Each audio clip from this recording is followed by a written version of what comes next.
आप लोग अपनी स्क्रीन के सामने एक पिक्चर देख रहे होंगे और आप सभी जानते हैं कि बिहार से संबंध है इनका और भारत की राजनीति में काफ़ी बड़े नेता माने जाते हैं और ईमानदार छवि वाले नेता माने जाते हैं। और जैसा कि आपको पहले भी बताता रहा हूं कि देखिए नीतीश कुमार क्या सोचते हैं, क्या करते हैं और क्या कर सकते हैं, इसके बारे में कोई नहीं सोच सकता है। आप देखिए इनकी पार्टी की सीटें कितनी भी रही हो, लेकिन सीएम का पद, मुख्यमंत्री का पद इन्हीं के पास रहता है। और इनकी राजनीति देखकर मुझे वो आप देख बचपन का खेला आप लोगों ने देखा होगा, बैट बॉल जिसके पास होती थी सबसे पहले बैटिंग वही करता था। तो इनका भी कभी कभी यही लगता है कि बिहार की जो राजनीति में बैट बॉल है ना, वो नीतीश कुमार के पास ही है। और ये सभी आप सोचिए कि जब इंदिरा गांधी ने राष्ट्रीय आपातकाल लगाया था 1975 से 77 के बीच, उसके बाद आप देखिए कि आपके जेपी नारायण साहब आए, जयप्रकाश नारायण ने एक आंदोलन चलाया, जेपी नारायण आंदोलन, जेपी आंदोलन। उसी से निकले हुए ये सभी नेता हैं। लालू प्रसाद यादव हैं, फिर चाहे आप देखिए नीतीश कुमार हों आपके। और अभी वर्तमान में आप देखिए कि उस समय की उस समाजवादी राजनीति से निकले अधिकतर नेता रिटायर्ड हो चुके हैं, या तो कुछ लोग, कुछ नेता हमारे बीच अब नहीं है, लेकिन उन सब में अभी भी आप देखिए कि नीतीश कुमार सक्रिय बने हुए हैं। तो आज हम लोग इनके बारे में विस्तार से बात करेंगे। और ये मुझे लगता है कि इन्होंने अपनी पार्टी के लिए एक कदम लिया है, क्योंकि आप सभी जान रहे हैं कि भारतीय जनता पार्टी की जो छवि बन चुकी है कि जिससे भी उसका गठबंधन रहता है, उसका जो भी सहयोगी दल रहता है, उसी को खत्म कर देती है। और ये आपने देखा है कि आपका पंजाब चले जाइए, आप लोग उत्तर प्रदेश चले जाइए, आप लोग कहाँ चले जाइए, आप हाल ही में महाराष्ट्र चले जाइए, कर्नाटक चले जाइए आप लोग।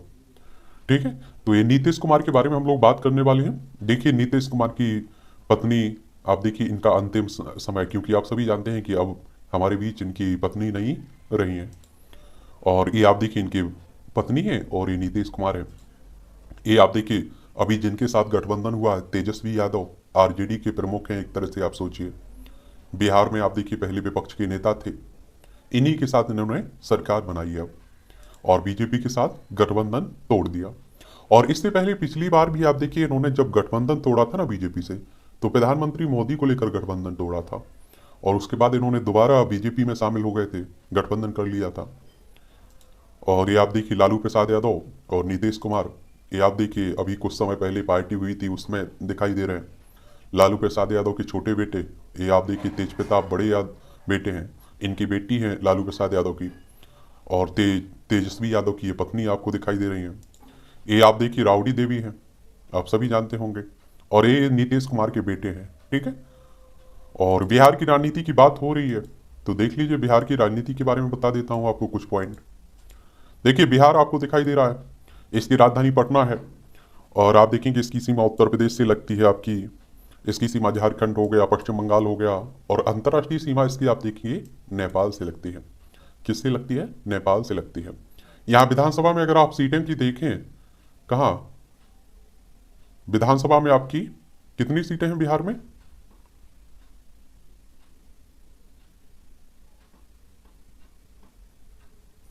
विधानसभा सीटें आप लोगों को देखने को मिलेगी यहाँ बिहार में। विधानसभा में आपकी 243 सीटें हैं, विधान परिषद भी है जिसमें आपको 75 सीटें देखने को मिलेंगी, राज्यसभा में 16 सीटें और लोकसभा में 40 सीटें देखने को मिलेगी बिहार में। कहाँ? बिहार में। अगर हम लोग नीतीश कुमार के जन्म की बात करें, नीतीश कुमार के, तो 1 मार्च 1951 को भारत के बख्तियारपुर बिहार में इनका जन्म हुआ था। इनके पिता का नाम कविराज राम लखन सिंह और माता का नाम परमेश्वरी देवी था। और नीतीश कुमार के पिता फ्रीडम फाइटर यानी कि स्वतंत्रता सेनानी और एक आयुर्वेदिक वैदराज भी थे। और इनके पिता इंडियन नेशनल कांग्रेस के सदस्य भी थे। और कांग्रेस की जब हम लोग बात करते हैं ना, तो आप लोगों को मालूम होना चाहिए कि इसकी स्थापना कब हुई थी? 28 दिसंबर 1900 28 दिसंबर 1885 में। ठीक है, सबसे पुरानी पार्टी है। लेकिन साल 1952 से 1957 में जब पार्टी जैसे चुनाव और टिकट नहीं मिला, तो उन्होंने पार्टी छोड़ दी और जनता पार्टी ज्वाइन कर ली थी। पहले आप लोग जनता पार्टी देखते थे, और आप देखिए कि फिर उसी का विघटन हुआ था। उसके बाद आपने देखा होगा कि ये बीजेपी बीजेपी 1980 में बनी थी। कब बनी थी? 1980 में बनी थी। और इनकी अगर हम लोग पारिवारिक बैकग्राउंड की बात करें तो आप देखेंगे 22 फरवरी 1973 में नीतीश कुमार की शादी मंजू कुमारी सिन्हा से हुई। मंजू कुमारी पटना में एक स्कूल में टीचर थी और अनुशासन और ईमानदारी के लिए जाने जाने वाली नीतीश कुमार की पत्नी अब इस दुनिया में नहीं है। उनकी पत्नी कभी सीएम हाउस में कदम भी नहीं रखा था।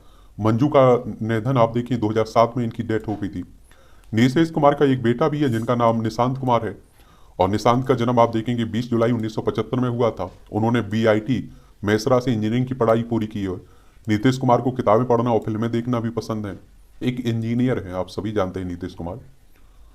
और नीतीश कुमार की बात करें तो आप देखेंगे 1972 में बिहार कॉलेज ऑफ इंजीनियरिंग से इलेक्ट्रिकल इंजीनियरिंग की शिक्षा हासिल की है और लोग एनआईटी के नाम से भी जानते हैं। और इसके बाद इन्होंने बिहार राज्य इलेक्ट्रिसिटी बोर्ड में नौकरी भी की है और उसके बाद कुछ समय बाद उन्होंने राजनीति में प्रवेश किया। और नीतीश कुमार राजनीतिक व्यक्ति के अलावा उन्हें एक बेहतरीन एग्रीकल्चरिस्ट और सोशल वर्कर के तौर पर भी आप लोग जानते हैं। और छात्र जीवन से ही इन्होंने राजनीति शुरू कर दी थी। पटना यूनिवर्सिटी के दिनों में जयप्रकाश नारायण की अगुवाई में हुए छात्र आंदोलन में नीतीश कुमार का नाम पहली बार उभरा। और आप देखेंगे कि समाजवादी धारा के नीतीश कुमार 1977 में एंटी कांग्रेस आंदोलन के दौरान अपनी पहली बार जनता पार्टी की टिकट से हरनौत से चुनाव लड़ा, लेकिन इसमें इन्हें जीत नहीं सके, यानी कि हार का सामना करना पड़ा था पहली बार। फिर आप देखेंगे 1985 में हरनौत से नीतीश कुमार ने जीत दर्ज की और पहली बार विधायक बने। और आप सभी जानते हैं कि अगर आपको विधायकी का चुनाव लड़ना होता है तो आपकी उम्र कम से कम 25 साल होनी चाहिए। अधिकतम कोई उम्र की सीमा नहीं है, कभी भी तक आप लोग चुनाव लड़ सकते हैं। और इसमें याद रखिए इनका चुनाव डायरेक्ट जनता के द्वारा होता है, एमएलए का चुनाव। अगर आपकी 18 साल उम्र हो चुकी होगी तो आप लोग वोटर सूची में नाम जुड़ चुका होगा, अब भी वोट डालने जाते होंगे। 1987 में नीतीश कुमार ने युवा लोक दल के अध्यक्ष का पदभार संभाला। और 1989 में नीतीश कुमार पहली बार ये आप देखिए सांसद बने, यानी कि लोकसभा सदस्य बने। और 1991 में दोबारा नीतीश कुमार दोबारा बाढ़ से सांसद चुने गए, यानी कि लोकसभा सदस्य बने। और आप देखिए लोकसभा सदस्य बनने के लिए आपकी उम्र कितनी, कम से कम 25 साल होनी चाहिए। इनका चुनाव अभी डायरेक्ट जनता के द्वारा होता है।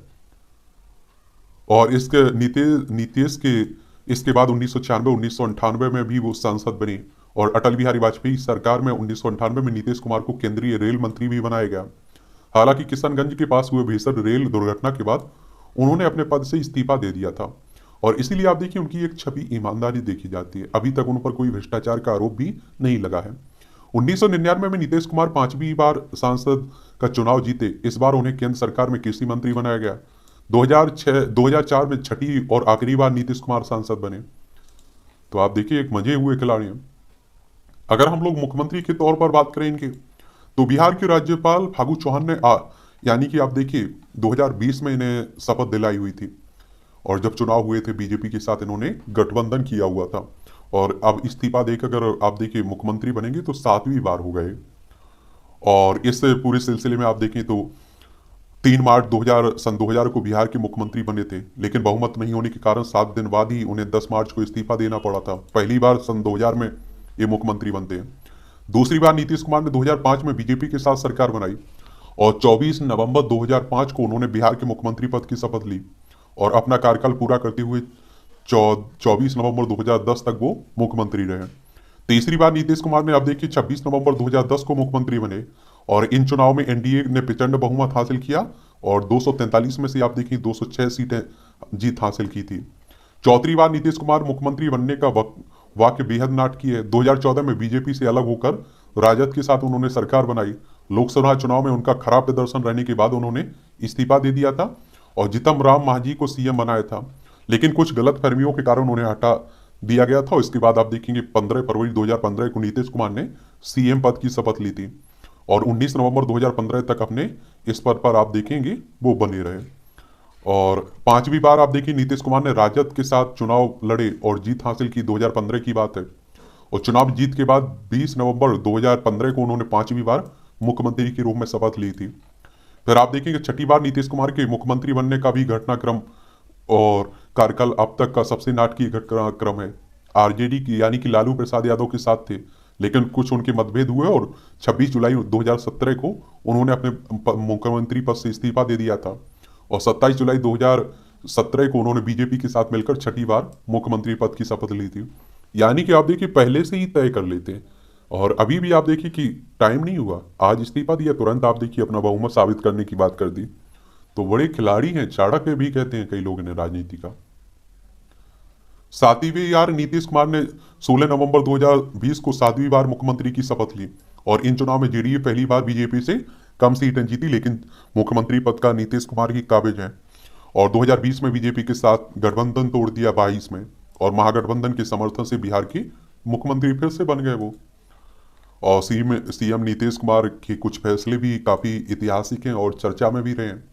सबसे पहले तो नीतीश कुमार ने पंचायत चुनाव में जो महिलाओं को 50% फीसदी आरक्षण दिया है वो काफी चर्चा में रहा है। और आप देखिए, आप सभी जानते हैं कि हमारे देश में महिलाओं की स्थिति आधी आबादी है, तो उन्हें आधी आबादी के हिसाब से आप देखिए उनका प्रतिनिधित्व भी होना चाहिए ना। आप सभी जानते हैं कि महिलाओं की जो समस्याएं हैं उनका निवारण किस तरह से हो सकता है, वही समझ सकती हैं बेहतर। और बिहार ऐसा करने वाला पूरे देश में पहला राज्य था और इस कदम को बेहद क्रांतिकारी माना गया और इसने महिलाओं की राजनीति में एंट्री आसान कर दी। और इसी तरह नीतीश कुमार ने पूरे बिहार में शराबबंदी की घोषणा कर दी और इसे उन्होंने महिलाओं की मांग पर ही लागू किया था।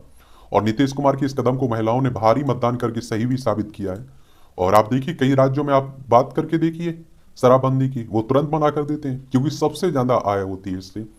तो इस तरह का फैसला उठाना बड़ी हिम्मत का काम होता है। इन्हें एक पुरस्कार भी मिल चुके हैं।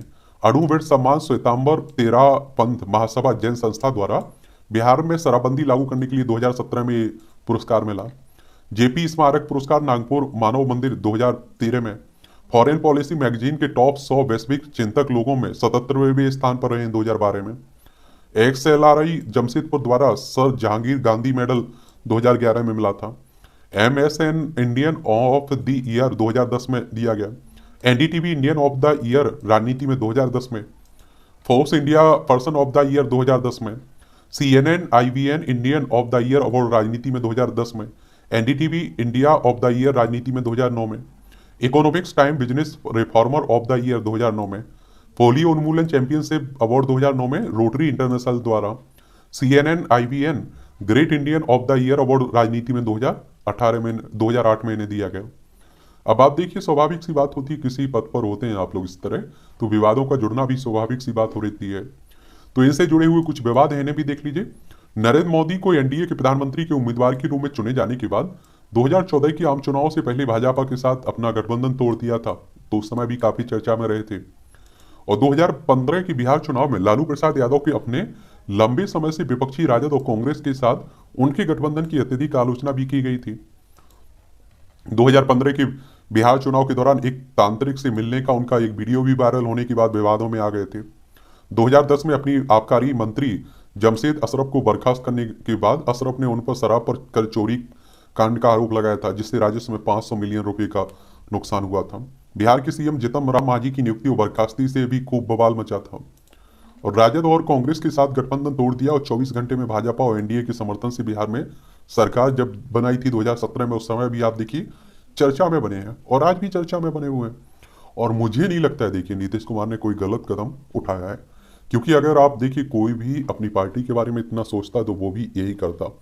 क्योंकि आप सभी जानते हैं कि जिस तरह से बीजेपी काम कर रही है और वो चिंता करना उनका स्वाभाविक सी बात रहती है, क्योंकि नीतीश कुमार हो या बाकी उद्धव ठाकरे का क्या हाल हुआ आप सभी जानते हैं। और यहाँ भी आप देखिए कि 2020 में नीतीश कुमार के साथ क्या खेला खेला गया है। ये राजनीति में अगर कोई थोड़ी भी दिलचस्पी रखता होगा वो समझता होगा कि आप देखिए इनकी किस तरह से सीटें घटी, इनके विरोध में आप देखिए किस तरह से किसी को उतारा गया। उसके बाद नुकसान तो इन्हीं की पार्टी को हुआ ना, और उसके बाद एक RCP सिंह आए, उसके बाद उन्होंने भी आप देखिए इन्हें नुकसान पहुंचाया। खैर आगे क्या इनका सफर रहता है आने वाला वक्त ही बताएगा। और इसके लिए सबसे अच्छी बात रहती है कि आप लोग एक न्यूज़पेपर पढ़ते रहा करिएगा और जानते रहा करिएगा। हमारे देश के नेता हैं तो मुझे लगता है जानना चाहिए। और भी किसी के बारे में आपकी जानने की दिलचस्पी है तो आप लोग नीचे लिख सकते हैं, उस पर भी हम लोग बात कर लेंगे। ठीक है।